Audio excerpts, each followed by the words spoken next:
Well, I'm going to tell you something that's going to be controversial, and it may raise a lot of eyebrows.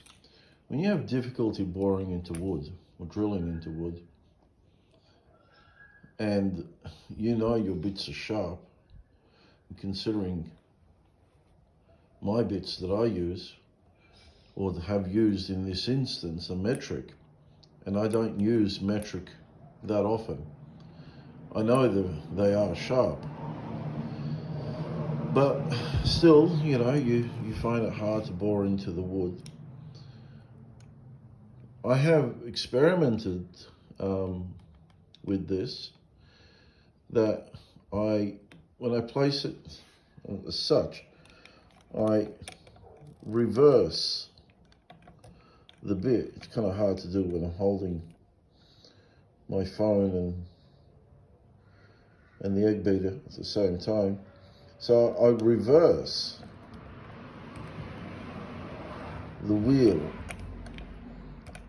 and I do this for a little bit until it, it can't bite because you're reversing it. So I'll just do it for a little bit, reverse,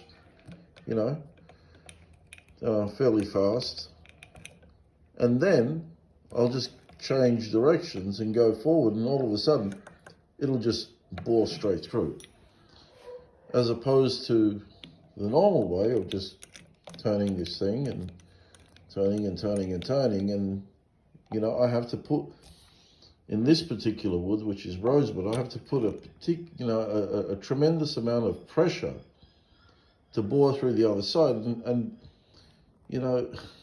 that's when all the nasties happen, because you can get a lot of breakage on the other side. But I came in from both ends, so didn't really matter. But the thing is that was my workaround, by reversing it. Now, I cannot say this is my idea, and I cannot say where I saw it, because I don't know. They never explained it. I just saw them doing that, and I thought, well, that's silly. Why are you doing that? And I've come to the conclusion to where I guess they'll be doing it for two reasons. One, sometimes the bit wanders, right? When you reverse it back, it actually keeps the bit in place. And you do penetrate the timber just a tiny amount, and then that grabs when you go forward, and you go through very quickly. But is that the reason why this particular person did it? I don't know. I just know that when I saw them do it, and I never did it. I never did it, for years, because that's how long ago it was when I saw it. And this is my first time doing it today. I just implemented what I saw, not really understanding or having a particular reason why I did it. But when I did do it, it's when I realized, hey, this works. So if you're using a Brad point bit, well, it's not going to be easy with an egg beater. I wouldn't recommend using an egg beater with a Brad point bit.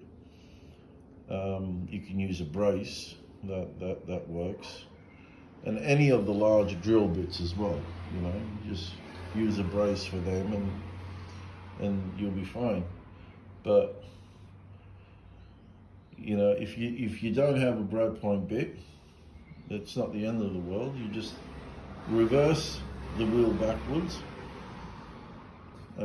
You've now established a little tiny hole, a pocket for it to rest in, and then, you know,